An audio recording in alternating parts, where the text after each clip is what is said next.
Hey, how's it going? My name's Sam Connolly. I'm the general manager here at Botanicals Indoor Garden Center in Sioux Falls, South Dakota. Today, we're going to be showing you guys how to clone. We're going to be starting with tomatoes today. This will replicate cannabis pretty much one-to-one, except the cannabis is going to allow a little bit more EC on the back end. So here we go. Right here, we have 2 gallons of water. This has gone through a chlorine filter, so we just make sure there's no chlorides in this one. So it's a simple filter, goes on the end of a garden hose, gets out most of your chlorides, not everything, but it gets more than what you would have. What we need to know before we do anything with this feed, so we need to know what our base EC and base pH are. So what this meter here is a Hanna grow line. This meter is one of my favorite meters. Reads very good, very reliable, and it has quick cal, so you're not using pH 7 and 4 where it has a single one that does EC pH. But so right now, out of the tap, we have 8.61 pH and roughly a 0.33 ppm or a 0.33 EC. So that's going to be pretty standard for most source waters that we see. If we're seeing anything over that 0.3, maybe towards a 0.7, we might want to really look into a filter because that might be a little hot for what we're doing. But regardless, this is what we got to work with. As far as preparing your water, the number one thing is going to be getting either a microbial occupier like this Voodoo juice or run hypochlorous acid, which will be a sterilizer. What the goal is either we're going to put in our own bacteria or we're going to make it so no bacteria at all is going to be able to grow. So those are the main difference between our sterile growing and organic growing. So with the organic, we're going to do the organic way today, which will be a little bit easier and not truly organic because we're using Clone-X, but hey, close enough. So actually, I'm going to pH this down to where I need it. Since this is a microbial, we're going to want to get the pH right just so we don't shock it in this basic water because it's at an 8.5 still. So let's get to pH down. So cool, we're just gonna add a couple drops of pH down in here. This one's got a little hole in it, so lost my drippage, but we should be all right. Just wanna agitate this water, get it stirring. And this is a part you really kind of want to take your time on because this pH can get away from you real quick. So we want to go low and slow because it's a lot harder to come back from too low a pH than it is to drop a little bit more in. So cool, we're dropping down to a 7.0, which is just about perfect. We probably are perfect for tomatoes. So tomatoes, the big difference is the tomatoes like a little bit higher pH, so they want like a 6.5 to a 7.2. So today we're probably going to get them around a 6.5. It's going to be a little closer to cannabis. With cannabis, what I really like is a 5.5 to a 6.2. We can fall right on that 5.8 pH number. We're going to be in great shape. Now we're at 6.62 dropping. I'm happy with the 6.6 on that. Now what we're going to do is add the Voodoo juice. So again, this is a microbial occupier. If there's not a sterilizer in there, then we're allowing whatever bacteria was on our hands, whatever was on the table, whatever was anywhere, to have essentially zero competition with what we're doing. We want to create competition by putting in a very powerful mycorrhiza fungi, which is going to be this Voodoo juice here. So this one is 2 mLs a gallon. Right now we're mixing 4 gallons on this Measure Master. As you can see, these guys are amazing. Just a little bit more than 2, but we'll be all right. So cool, we got 4 ml right there. I'm gonna drop this in. This shouldn't adjust our pH whatsoever. It's not gonna adjust our EC because this is simply microbial occupier. And this microbial occupier will also help us kind of push those roots and get them off to a nice start because new seedlings, it's like a stomach gut biome. If we don't give them something to fill their biome with, they're gonna have issues in the future. So we wanna have that biome occupied. So cool. Let's double check our pH and EC one more time. So we did drift up from that 6.6 to a 6.77. So I'm just gonna add a little bit more of the pH down in here. Just clear it out, but I feel pretty confident at that 6. Oh, there we go, 6.4. But that's gonna bounce right back to a 6.5 because these pH pens sometimes take a little bit to adjust. So it's important to be patient with them, but I'm gonna rush it for the video. So right where we wanna be, 6.5. So we did drop another point. And then it's always important, get these back in the storage solution just so you prolong the life of your probe. If you care about your equipment, please take care of it. So it'll go a lot longer for you. But 2 ml a gallon, right now we're at a 0.3 EC. If this was cannabis, a lot of cannabis growers will usually do a flower feed, or that's what I personally have done in my commercial settings. Use a bit of flower feed. I usually get it to a 1.5 to a 1.0 EC. That's electron conductivity. So that's a measurement of how much nutrients are in the water. So just in the future, if you are seeing bleaching on your clones after and you're not feeding them during it, just add a little bit EC. You don't want to get too high with it, but stay around that 1 to 1.5 range. You should be in great shape. We just grabbed this plant right off the shelf here. or right off the shelf, we have some plants in the back that we just kind of pull from. So they're operating right now. So they're producing tomatoes for us. So we always want to start with, first off, clean surface. So this surface was sterilized with bleach. If you have a cutting board, it's important that you soak that cutting board in bleach between each cut, especially with cannabis, just to limit any transference of hop latent virus, which is the major thing that we're trying to look out for with cannabis. But with tomatoes, we really don't have to worry about it as much. I'm sure there are diseases that come with them, but we don't have any in the shop, so we're not going to stress on it. So this branch right here came off of one of the lowers of our tomato plants. So what we have here is a full branch. This right here would be your standard cannabis leaf. So the tomatoes have these kind of longer ones with more just leaf sites on them. But for as far as we're concerned, we don't care about it. We don't want any of these big fans on, especially on these longer parts, which we will get rid of anyways. This right here, we're going to cut that, get rid of that, which leaves us with this cut here. What I'm looking for is these node sites right here. This part of the plant comes out essentially. So what we're looking for is where the new growth is coming, because that's going to be really important to find the hormones that we're looking for rooting. So what I'm going to do is I'm going to cut this really clean because we don't need this guy.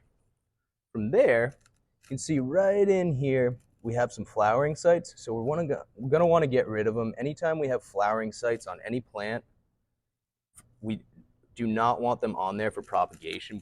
From there, this is where a node site came off of. So I'm just going to cut this there just to get a nice clean cut.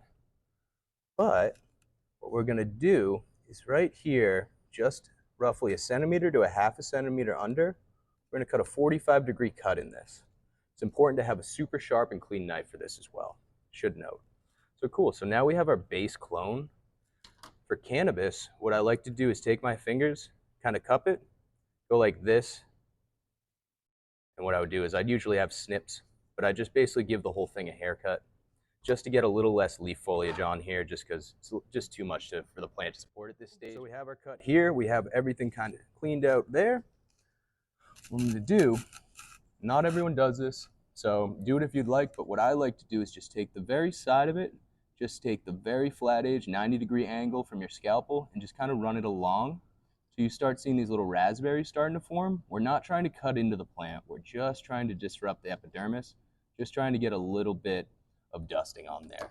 And that's just going to open it up because it may be easier for the plant to recover. Here we have our freshly opened Clonex. What you're going to want to do with cannabis is you're going to want to put this into either a shot glass or something smaller so you're not contaminating your entire batch, especially if a larger one of these around 250 mil. The HLV will stay in here and then get the rest of your cut. So you want to keep it separate, but since there's tomatoes, we're going to do it the easy, simple way.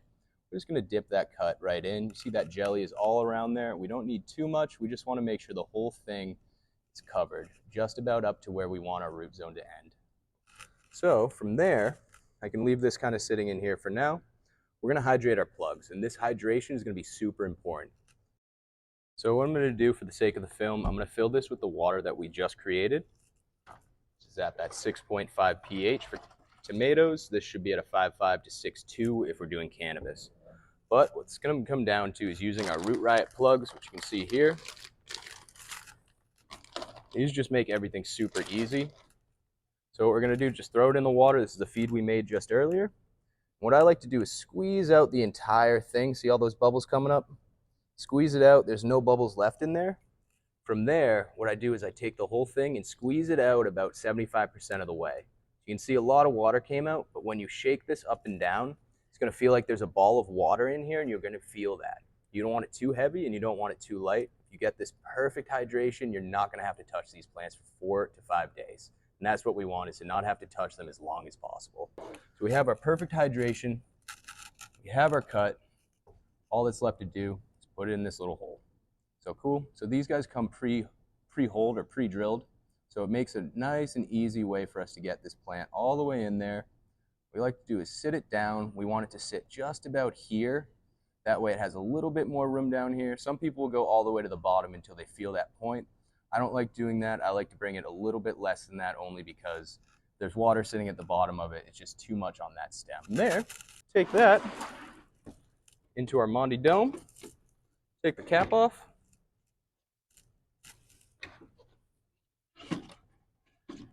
And that's it. This dome here, the main purpose of this dome is to maintain humidity, because these guys, essentially, I want you to think about this as a small nursery. These are baby plants. They need to be treated super duper gently. So with the humidity in the dome, we're looking for somewhere between 70% and 85. You can go a little higher than it's not going to hurt anything as long as you have a clean glow and you're not worried about PM or transference of anything.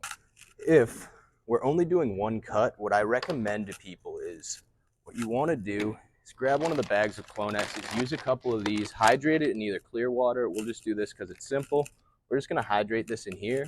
We're just going to leave it in the dome, and we'll probably fill, I don't know, say 30 of them to 10 to 30 of them just in here. That's just going to raise your humidity when we put these back in, because these domes sometimes can be a little big for like a few plants. If you look here, what we're going to do with this guy is we're going to actually place this into the tent, and she's going to be rooted within 5 days. These are the clones we cut, I believe it was 12 days ago. Same exact process, same method, same everything. And you can see right here, it came from the same exact plant. The roots are absolutely banging on these things. It's undeniable. That's what you're looking for after, because these guys rooted just about on day 6. We had a couple roots through, as you can see on our Instagram. Then by day 8, we were looking just about like this, and now they've just kind of been growing and growing and growing.